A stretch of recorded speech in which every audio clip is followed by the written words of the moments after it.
Assalamualaikum warahmatullahi wabarakatuh. Perkenalkan, nama saya Kasamira Anindita Khairia dengan NIM 2207411045. Saya dari kelas TI1B dengan program studi Teknik Informatika dan jurusan Teknik Informatika dan Komputer.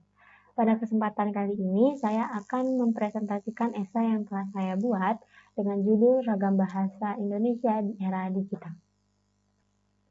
Bahasa Indonesia adalah bahasa nasional negara Indonesia. Bahasa Indonesia digunakan untuk berkomunikasi dalam kehidupan sehari-hari. Sudah menjadi tanggung jawab kita sebagai warga negara Indonesia untuk menjaga dan melestarikan bahasa Indonesia, walaupun terdapat banyak tantangan dalam menjaganya. Perkembangan bahasa Indonesia memiliki keunikan sendiri. Bahasa Indonesia mengambil banyak kosakata dari bahasa Melayu, bahasa Portugis, bahasa Belanda, bahasa Arab, dan bahasa Sanskerta. Bahasa Indonesia mulai berkembang setelah momen Sumpah Pemuda. Pada saat ini, pemuda-pemuda mendiskusikan penyebutan bahasa yang tepat untuk dipakai bangsa Indonesia.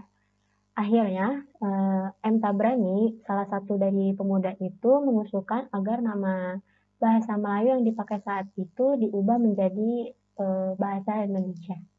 Hal itu diterima oleh semua kalangan dan saat itu juga bahasa Indonesia diresmikan menjadi nama bahasa untuk bangsa Indonesia.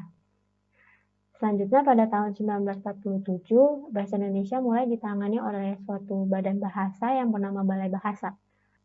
Sejauh ini, bahasa Indonesia sudah mengalami beberapa perubahan ejaan, seperti ejaan Van Ophuijsen, ejaan Swandi, ejaan pembaharuan, ejaan Melindo atau Melayu Indonesia, EYD, PUEBI, dan yang digunakan sekarang yaitu EYD 5 atau ejaan bahasa Indonesia yang disempurnakan 5.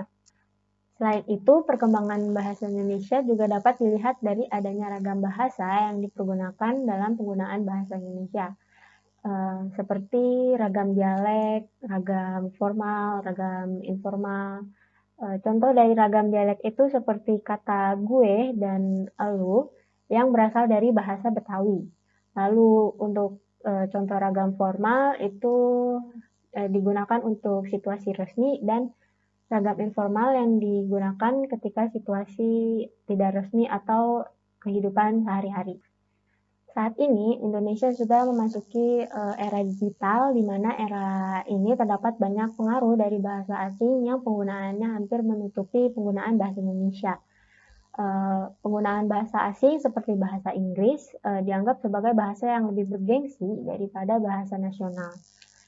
Terdapat hal yang lebih menyedihkan, yaitu beberapa orang bahkan menganggap bahwa bahasa Indonesia itu lebih sulit dipelajari daripada bahasa Inggris. Padahal yang sebenarnya adalah bahasa Inggris itu lebih kompleks daripada bahasa Indonesia. Misalnya, dalam bahasa Indonesia kita tidak mengenal unsur-unsur gender. Sebaliknya pada bahasa Inggris mengenal unsur gender. Contohnya dalam bahasa Indonesia yang menunjukkan laki-laki atau perempuan cukup digunakan ia atau dia. Namun untuk penggunaan dalam bahasa Inggris digunakan she untuk perempuan dan he untuk laki-laki. Di era ini juga sudah banyak remaja yang mencampur adukan bahasa Indonesia dengan bahasa asing dalam percakapan sehari-hari. Contohnya seperti mencampurkan bahasa Indonesia dengan bahasa Inggris atau yang dikenal sebagai bahasa Jaksel. Kebiasaan tersebut dapat berdampak buruk terhadap penggunaan bahasa Indonesia. Selanjutnya, di era digital ini memiliki dampak positif dan juga dampak negatif karena adanya ragam bahasa. Antara lain yaitu dampak positifnya adanya ragam bahasa menunjukkan bahwa bahasa Indonesia ini memiliki banyak cara dalam mengekspresikan bahasanya. Selain itu, ragam bahasa juga membuat kita dapat mengetahui bahasa dan kata asing dari berbagai negara.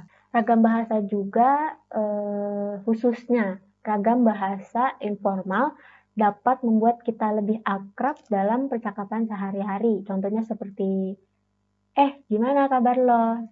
Selain dampak positif, terdapat juga dampak negatif dari penggunaan ragam bahasa.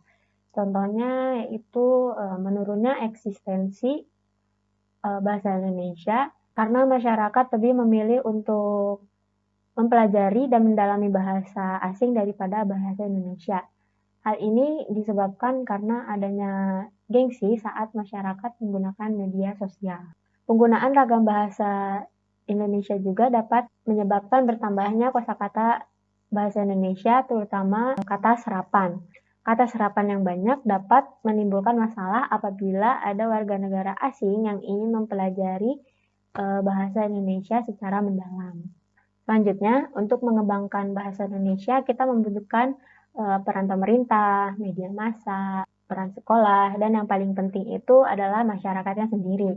Tanpa keikutsertaan masyarakat dalam melestarikan bahasa Indonesia, kita akan sulit untuk mengatasi penurunan penggunaan bahasa Indonesia yang baik dan benar. Terdapat beberapa cara untuk mengatasi penurunan tersebut. Contohnya seperti memanfaatkan teknologi digital untuk membuat sosialisasi tentang penggunaan bahasa Indonesia yang benar. Media yang digunakan bisa bermacam-macam, mulai dari sosial media seperti Instagram, Twitter, Facebook, YouTube, dan yang lainnya. Media-media ini dapat membantu untuk mengunggah konten berisi informasi tentang penggunaan bahasa Indonesia yang baik dan benar. Konten yang diunggah dapat disebarluaskan sehingga informasi akan tersebar dan dapat sampai ke negara lain. Kita juga dapat membuat sebuah website untuk media pembelajaran bahasa Indonesia untuk mendukung perkembangan bahasa Indonesia.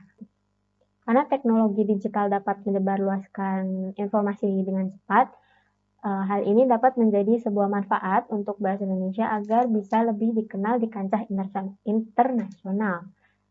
Dengan begitu, banyak warga negara asing yang akan penasaran terhadap bahasa Indonesia, yang lalu berkeinginan untuk mengetahui dan mempelajari lebih dalam tentang bahasa Indonesia.